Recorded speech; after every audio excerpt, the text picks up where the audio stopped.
नमस्कार साथियों, आज हम सारे लोग पढ़ने वाले हैं एनसीईआरटी क्लास 10th की ज्योग्राफी। और ज्योग्राफी का हमारा पहला चैप्टर है। इस पहले चैप्टर में हम पढ़ेंगे रिसोर्स एंड डेवलपमेंट। ठीक है, पहला चैप्टर जो है उसका नाम है रिसोर्स एंड डेवलपमेंट यानी संसाधन और विकास। तो सबसे पहले हम जानने वाले हैं कि संसाधन यानी रिसोर्स होते क्या है। ठीक, तो अगर हम बात करें रिसोर्स की, तो रिसोर्स ऐसी सारी चीजें होती हैं, all the things which are capable to satisfy human wants. ठीक है, मतलब वो सारी चीजें जो मानव की जरूरतों को पूरा करने का दम रखती हैं, यानी उनके अंदर क्षमता है। वो सारी चीजें जिनके अंदर क्षमता है कि वो मनुष्य की जरूरतों को पूरा कर दें, means the things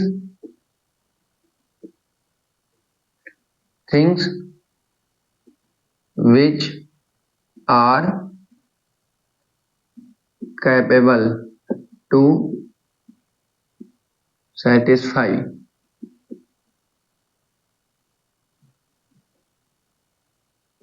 human want. मतलब आदमी की इच्छा को पूरा करने के लिए जितनी भी चीजों की आवश्यकता होती है या जितनी भी चीजों के अंदर ये क्षमता होती है कि वो आदमी की आवश्यकताओं को पूरा कर दे, उसको हम बोलते हैं रिसोर्स। लेकिन इनके साथ भी 3 कंडीशन होती है। ठीक है, तो अगर अभी मोटा मोटा अगर आपके दिमाग में रफली एक आइडिया आया हो कि रिसोर्स क्या होता है, रिसोर्स क्या होता है कि वो सारी चीजें जिनके अंदर आदमी की जरूरतों को पूरा करने की क्षमता होती है, उनको हम बोलते हैं रिसोर्स। जैसे ये शर्ट, क्योंकि मुझे कपड़े की जरूरत थी तो मेरे शर्ट ये पूरी की। मुझे लिखना था, मार्कर मिला। मुझे बोलने के लिए वॉइस रिकॉर्ड करनी थी, माइक मिला। ठीक, ये बोर्ड मिला। इसके आगे मोबाइल रखी हुई। ये सारी चीजें जो है एक रिसोर्स है कि नहीं, ये संसाधन है कि नहीं।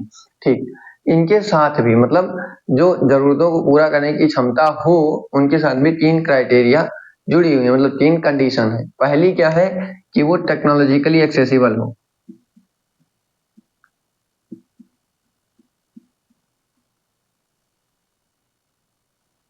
टेक्नोलॉजिकली एक्सेसिबल हो। ठीक, ऐसा नहीं है कि मेरे दिमाग में आया कि एक हाँ बस कुछ ऐसा हो कि लेट सपोज कि कुछ भी हो, कैसे कहूँ, जैसे कि हमारा मन कर रहा है लड्डू खाने का। ठीक, तो जब हमको लड्डू खाने का मन करेगा तो लड्डू हमारे लिए रिसोर्स होगी, है ना। लेकिन उस रिसोर्स को वहां तक पहुंचने के लिए, ठीक, हमारे एक्सेस तो होना चाहिए। ऐसा तो नहीं कि रास्ते में जहाँ लड्डू की दुकान है वहां तक पहुंचने के पहले ही एक बहुत बड़ी नदी बह और नदी में आ गई है बाढ़। बाढ़ को पार करने के लिए पुल है ही नहीं, यानी टेक्नोलॉजिकली हमारा एक्सेस नहीं है, तो हमारे लिए रिसोर्स होगी नहीं होगी, क्योंकि हमारी जो वांट थी यानी जो हमारी इच्छा थी वो तो पूरी ही नहीं। और जब हमारी इच्छा नहीं पूरी हुई तो क्या वो हमारे लिए रिसोर्स होगी? नहीं। उसके अलावा कल्चरली एक्सेप्टेबल।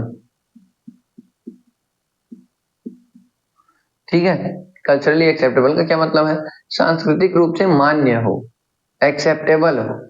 मतलब कि जैसे बहुत सारे लोग वेजिटेरियन होते हैं और बहुत सारे लोग नॉन वेजिटेरियन होते हैं, तो जी जो चिकन है वो बहुत सारे लोगों के लिए रिसोर्स है, क्योंकि वो उनकी फूड हैबिट को कंप्लीट कर रहा है, कंप्लीट करता है, तो रिसोर्स है कि नहीं है।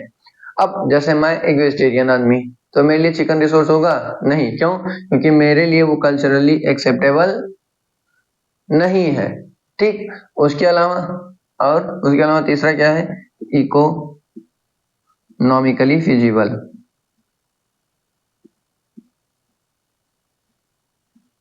इसका क्या मतलब? पैसा देके और हम खरीद सकें। जैसे अब जो प्राइवेट जेट है, यानी बहुत सारे, जैसे अंबानी की बात की जाए तो अंबानी के पास अपना खुद का एक हवाई जहाज है, वो दिन भर उसी में टहलते रहते हैं। ठीक, तो वो एक रिसोर्स है कि नहीं है? वो उनके लिए रिसोर्स है, लेकिन क्या हमारे लिए वो रिसोर्स है? क्यों? अगर वो हमारे लिए रिसोर्स नहीं है तो क्यों? क्योंकि हम उसे खरीद नहीं सकते।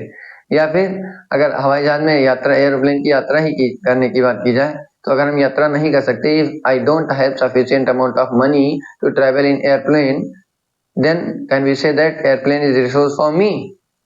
नहीं ना। क्यों? क्योंकि हमारे पास इतना पैसा ही नहीं है कि हम एयरप्लेन में ट्रेवल कर पाए। ठीक, तो हमने देखा कि रिसोर्स क्या होता है। Resource any particular thing which have capacity to satisfy human wants, कुछ ऐसी विशेष वस्तु जिसके पास मानव की आवश्यकता को पूरा करने की क्षमता हो, उसको हम बोलते हैं रिसोर्स। लेकिन सिर्फ क्षमता होने से काम नहीं होता, वहां तक हमारी पहुंच भी होना चाहिए, मतलब हम उस चीज को एक्सेस भी कर पाए या फिर उस चीज को हम खरीद भी पाए, हमारे अंदर इतना दम हो कि हम उस चीज को पा सकें, और हमारा जो मन है यानी ह्यूमन बीइंग का जो माइंड सेट है वो अलाउ भी करे। Means anything which have capacity to satisfy human wants but have three conditions. Number one, economically feasible, number two, culturally acceptable, और नंबर थ्री, टेक्नोलॉजिकली एक्सेसिबल। ये हो गया। ठीक, अब अगर हम इसके एग्जाम्पल की बात करें, example, pant, paint, pen, pencil, बहुत सारी चीजें जो अपने आसपास चीजें दिख रही हैं जिनको हम डेली यूज करते हैं, वो सारी चीजें क्या हैं? रिसोर्स। ठीक, अब हम देखते हैं रिसोर्स का classification, means classification of resource.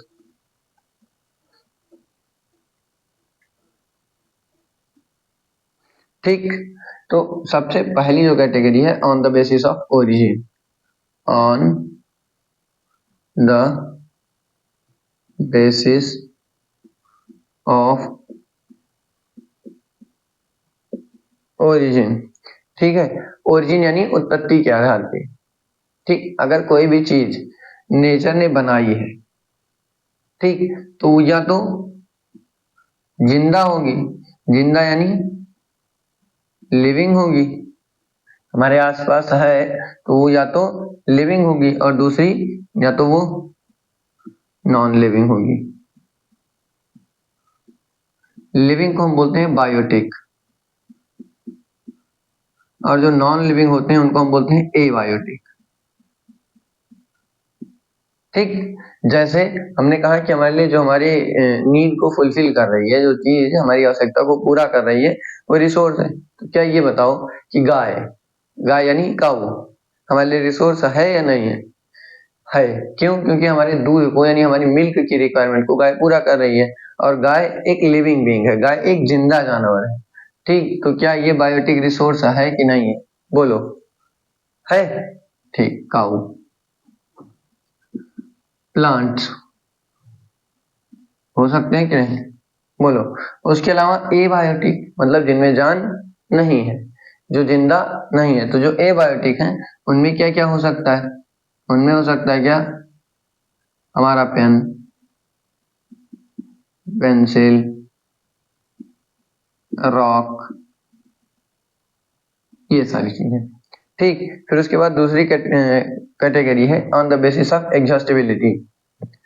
ठीक, नंबर जो 2 है उसका जो क्राइटेरिया है, on the basis of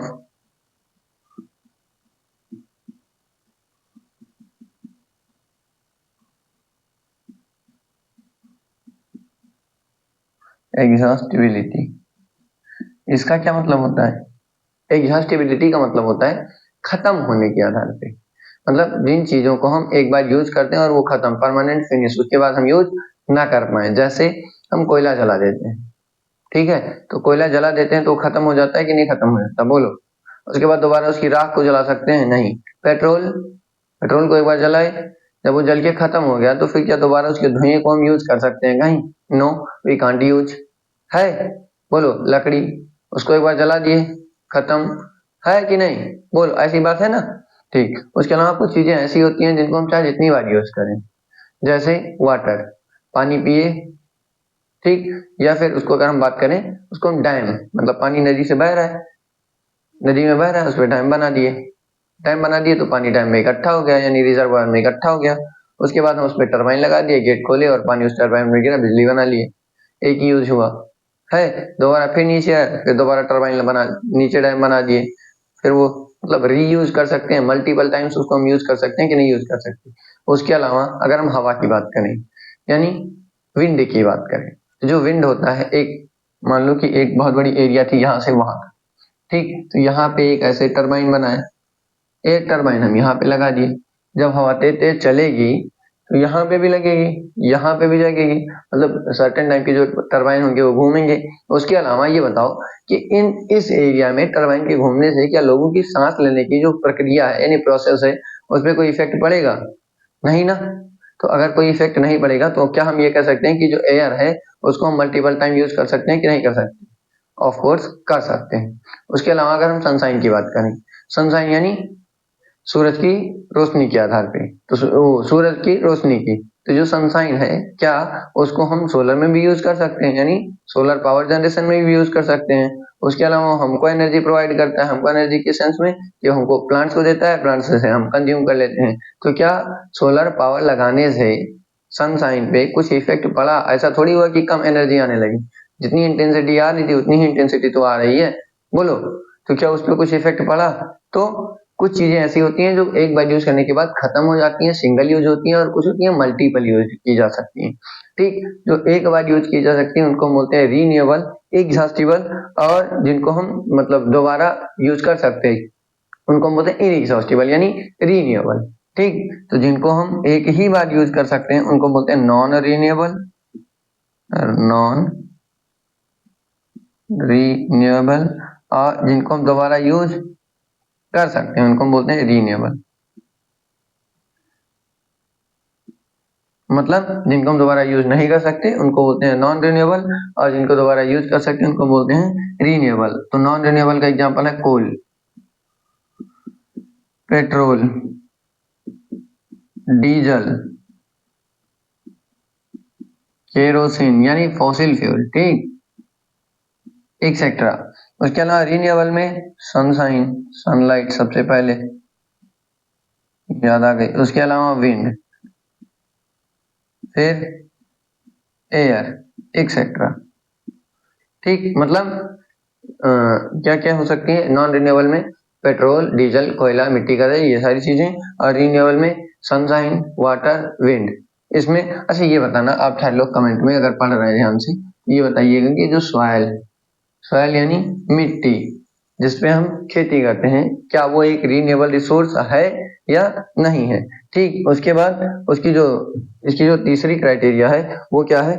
on the basis of ownership.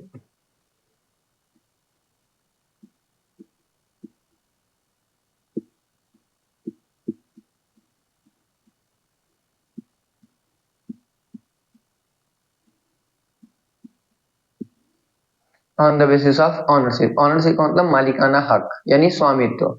तो जो ऑनरशिप है उसकी बेसिस पे जो रिसोर्स है, जो कोई भी चीज है, वो दो टाइप की हो सकती है। या तो गवर्नमेंट के अंडर काम कर रही हो, गवर्नमेंट का उसका अधिकार, उस पे गवर्नमेंट का अधिकार हो, मालिकाना हक गवर्नमेंट का हो, और या तो फिर किसी एक प्राइवेट इंडिविजुअल का हो। ठीक है, तो जब किसी भी चीज पे गवर्नमेंट का अधिकार होता है तो उसको बोलते हैं पब्लिक, और जब किसी चीज पे प्राइवेट का अधिकार होता है, मतलब एक सिंगल इंडिविजुअल का अधिकार होता है, तो उसको हम बोलते हैं प्राइवेट। ठीक, उसके अलावा एनसीईआरटी में और कई सारी कैटेगरीज दी गई हैं। पब्लिक, प्राइवेट, जो क्लास ईयर्स की है उसमें ये दिया हुआ है। उसके अलावा अगर हम बात करें तो कुछ होती हैं जो नेशनल इंपॉर्टेंस की होती हैं, कुछ होती हैं इंटरनेशनल।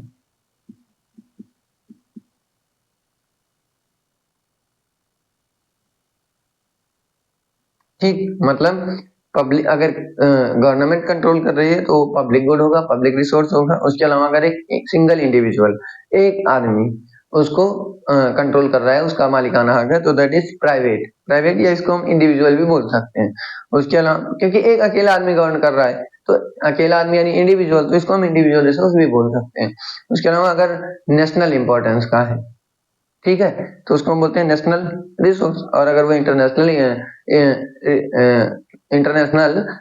इंपॉर्टेंस का है तो उसको बोलते हैं इंटरनेशनल रिसोर्स। ठीक, अब ये बताओ जो पब्लिक है, पब्लिक का मतलब क्या हो सकता है? पब्लिक में आता है गवर्नमेंट स्कूल, प्राइमरी स्कूल, ये सारी चीजें है। प्राइमरी स्कूल जो है, जैसे अपने आसपास का जो स्कूल है वो पब्लिक रिसोर्स है। उसके अलावा प्राइवेट, जो प्राइवेट स्कूल्स हैं, जो नेशनल इंपॉर्टेंस, जैसे जो किसी बड़े लेवल के, जैसे अगर हम बात करें आईआईटी, तो आईआईटी नेशनल इंपॉर्टेंस की चीज है कि नहीं है? क्योंकि वो पब्लिक गुड भी है और उसके अलावा नेशनल रिसोर्स भी है, क्योंकि उस पे जो हम बात करें ना कि पूरी कंट्री का उस पे ओनरशिप है कि नहीं? पूरी कंट्री के इंपॉर्टेंस का है कि नहीं? ठीक, तो वो हो गई आईआईटी, आईएम, आईएससी, ये सारी चीजें नेशनल इंपॉर्टेंस की हैं। इंटरनेशनल चीजें क्या हो सकती हैं? जिसपे पूरे वर्ल्ड का वेलफेयर हो सकता हो, या पूरे वर्ल्ड का के काम की चीजें हो, जैसे ताजमहल है, बोलो। तो इंटरनेशनल रिसोर्स। उसके बाद on the basis of development.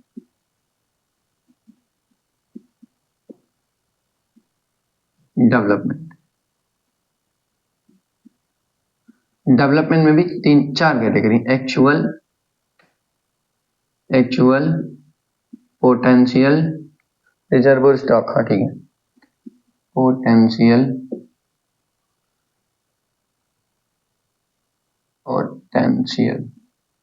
उसके बाद स्टॉक एंड रिजर्व, 4 चीजें। ठीक, डेवलपमेंट यानी विकास के आधार पे कि किस चीज का कितना विकास हुआ है, उसके आधार पे 4 टाइप के होते हैं।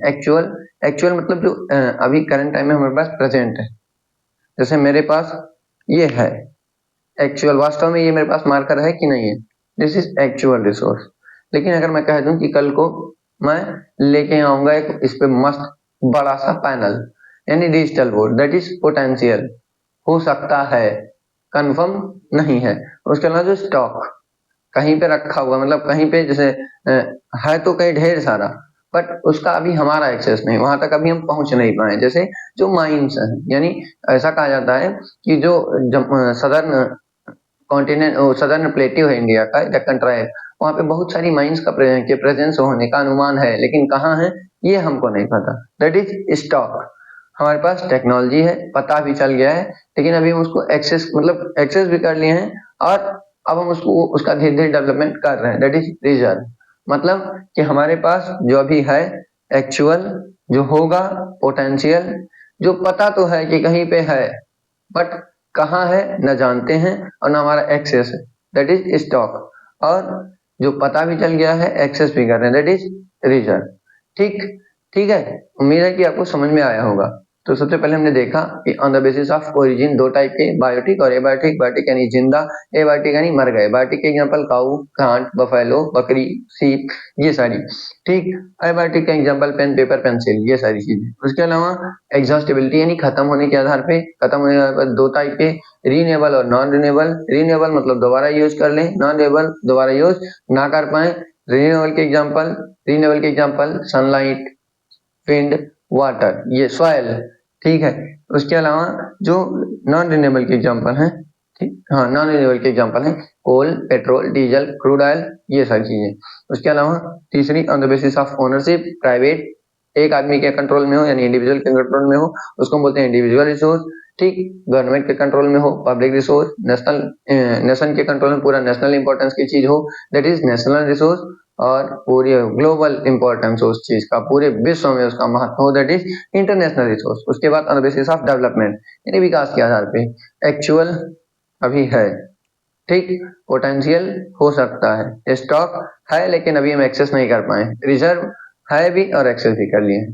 तो उम्मीद है कि आपको समझ में आया होगा, और अगर आपको समझ में आया है तो इन चारों के एग्जाम्पल आप बताएंगे, कमेंट करेंगे। धन्यवाद।